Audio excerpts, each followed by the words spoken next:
Well, President Obama is gearing up for the fall midterm elections. He's giving fellow Democrats a big assignment: reach out to the independent voters who are so important to get him elected. He's just released today this video. Take a look. If you help us do that, if you help us make sure that first-time voters in 2008 make their voices heard again in November, then together we will deliver on the promise of change and hope and prosperity for generations to come. Let's talk about this effort. Bernard Whitman, former President Bill Clinton's pollster, is here, along with David Winston. He's a Republican pollster and former advisor to the House Republican Conference. Bernard, I want to start with you. Is it possible for the president to recapture the magic, or does he need a new message because things seem so different 2 years later? Well, I think this is a part of a smart and aggressive strategy to reach out to these voters.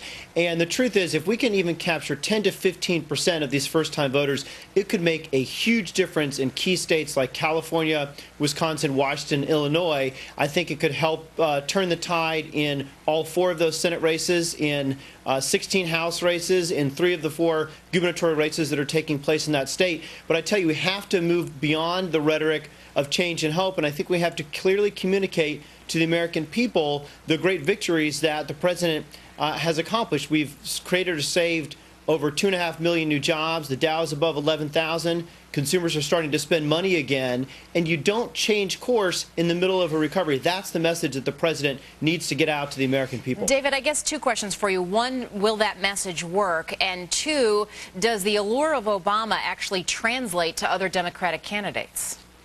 Well, first off, the last time there was a huge economic problem in terms of unemployment, Republicans tried the stay-the-course phrase. That was 1982, and we got slaughtered. So I'd suggest to my Democratic counterpart, if that's the strategy you're thinking about, trust me, that doesn't work. We've used it, and it bombed. The problem the president had is this: what does he say to independents? I mean, he passed this health care plan that independents overwhelmingly opposed.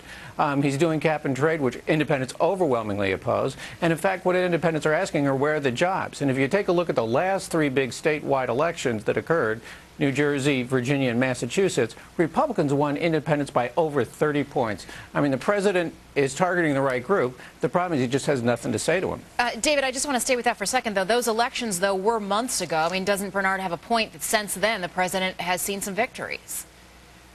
Well, no, I mean, he got his health care plan through, but the health care plan was opposed by a wide margin by independents. And so what he's managed to do, rather than help himself, is actually hurt himself with independents. The problem is he's not addressing the economy, he's not addressing jobs, and he continues to go off into other topics like cap and trade as opposed to answering the question that independents are asking, where are the jobs? Bernard, it's reported that the president's going to go on this cross-country tour for the midterm elections. Is it possible, though? I mean, I think it's pretty true that there are some Democratic candidates out there who don't necessarily want a visit from him.